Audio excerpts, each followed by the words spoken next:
आपको सुनकर आश्चर्य लगेगा, हमारा भाव है किसी पर थोप नहीं रहे, हम तो मूर्ख हैं, अनपढ़ गवार हैं। हमारा निज भाव है, नाचता हुआ, गाता हुआ, हंसता हुआ कोई धर्म है तो वो भगवान कृष्ण का। तो नाच भी रहा, हंस भी रहा, गा भी रहा, बांसुरी बजा भी रहा, ऐसा धर्म कहीं नहीं है नाचता गाता। वो हमारे धर्म में भगवान कन्हैया जो नाचते भी हैं, गाते भी हैं, मुस्कुराते भी हैं, बांसुरी भी बजाते हैं। यहां तो मृत्यु महोत्सव है। काशी का मतलब है काश्याम ही काशते काशी सर्व प्रकाशिका। यहां सब कुछ प्रकाशित है।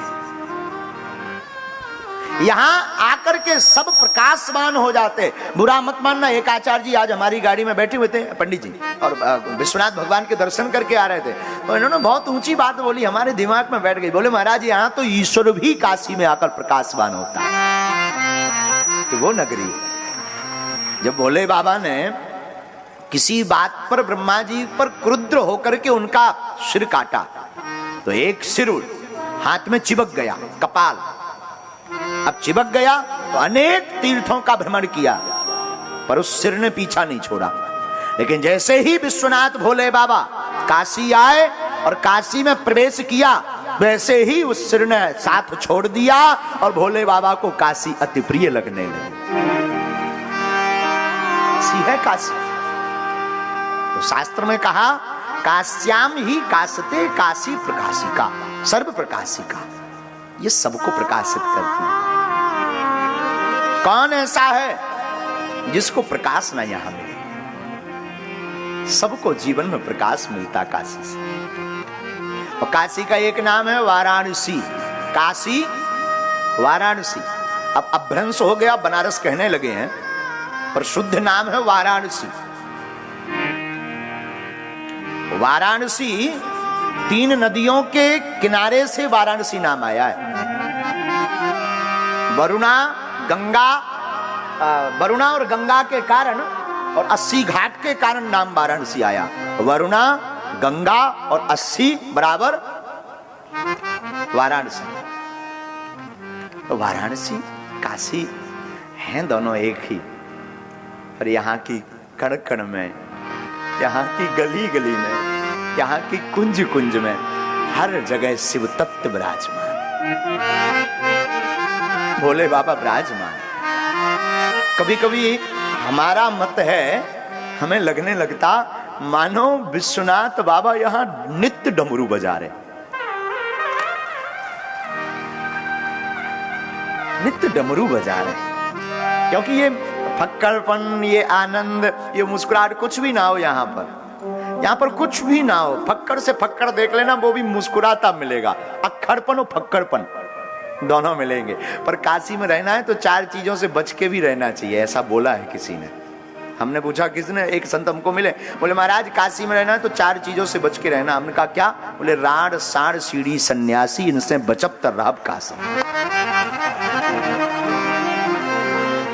हाँ, राड साड़ सीढ़ी सन्यासी, इनसे बचब तर रहब काशी।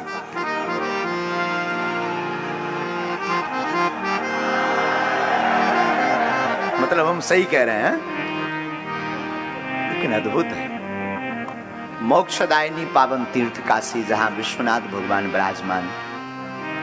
काश्याम मरणम मुक्ति, यहां मरने वाला स्वभाववश मुक्ति पाता है, कोई प्रयोजन नहीं। भगवान भोले बाबा स्वयं तारक मंत्र देते हैं। और हम याद है, हमें दादा गुरुजी के समय में अन्य किसी को लेकर आए थे हमारे परिवारजन काशी में, तो उनका शरीर छूट नहीं रहा था, एकदम शिथिल था। तो एक आचार्य जी ने कहा कि ये काम करो, कोतवाल साहब भैरव बाबा को अर्जी लगाओ, काले कुत्ता को दूध पिलाओ और प्रार्थना करो कि भोले बाबा इनके कान में मंत्र दे दें। तो हमने दादा गुरुजी से पूछा कि ये तारक मंत्र क्या है, ये भोले बाबा कौन सा मंत्र देते हैं? बोले भोले बाबा जिसको स्वीकार करते हैं उसके कान में तारक मंत्र राम नाम देते हैं, और उस मंत्र के देते ही कान एक बड़ा हो जाता है और उसका शरीर छूट जाता है, फिर वो काशी के कण कण में व्याप्त हो जाता है। रामायण में भी इसीलिए कहा काशी मुक्ति हेतु उपदेश, यहां मुक्ति का साधन है। शास्त्र भी कहते काश्याम मरणम मुक्ति, आपको मुक्ति पानी है तो शरीर यहां छूटे। कभी ईश्वर से मांगने को कुछ मिले ना, कहना प्रभु हमें काशी के वासी बनाओ, काशी का वास दो, क्योंकि यहां जीना भी सफल, यहां रहना भी सफल और यहां की मृत्यु भी मंगल। तो कौन ऐसा है जो अपना मंगल चाहता? मंगल तो सब चाहते हैं, सबके मन में भाव है कि मंगल हो, तो एक ही भाव रखना कि हमें काशी का वास मिले।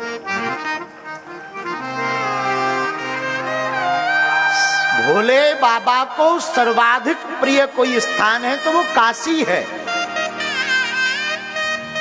बाबा से पूछो आपको कहां रहना, बाबा कहते हम काशी में ही रहेंगे। सर्वाधिक प्रिय नगरी मम प्रिय, भोले बाबा कहते हैं मम प्रिय, मुझे अति प्रिय वाराणसी है।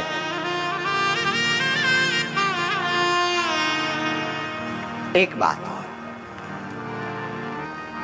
ऐसा अवसर लौट के नहीं मिलना। पितृपक्ष का माह, गंगा का किनारा, विश्वनाथ भगवान की शरण, बागेश्वर धाम हनुमान जी के संग और गोकुलनाथ की कथा, ये 5 मंगल जुड़े हैं। पहला मंगल गंगा का किनारा, मोक्षदायिनी तीर्थ है, तो पहला मंगल गंगा का किनारा। दूसरा मंगल विश्वनाथ भगवान की शरण, प्रतिदिन दर्शन, ये दूसरा मंगल है। तीसरा मंगल बागेश्वर धाम के संग, बालाजी के साथ में, बागेश्वर नाथ के साथ में, तो तीसरा मंगल बागेश्वर नाथ का संग। चौथा मंगल पितृपक्ष, जिसमें पितृदेव कृपा करते, पितृदेवो भवा मातृदेवो भवा, तो चौथा मंगल है पितृपक्ष का पावन पर्व। और 5वां मंगल है गोकुलनाथ की कथा, हमारे ठाकुर की कथा। और एक दो नहीं, यहाँ तो एक कथा हम सिर्फ वाचन कर रहे हैं, जो गुरु कृपा होगी हम आपको सिर्फ ठाकुर से जोड़ने का कोशिश करेंगे। हम तो अनपढ़ गवार हैं, पढ़े लिखे हैं नहीं, भागवत हमने पढ़ी नहीं, तो ठाकुर जी की जो कृपा होगी हम सिर्फ बताएंगे। लेकिन 200 ब्राह्मण दुर्गा कुंड पर विराजमान होकर के धर्म संघ में प्रतिदिन मूल पाठ श्रीमद् भागवत कथा का कर रहे हैं कि जितने भी बागेश्वर धाम का परिवार है, जितने भी जन यहाँ विराजमान हैं, उनके ऊपर सब पितरों की कृपा हो और उनके पितृ शांत हो गए।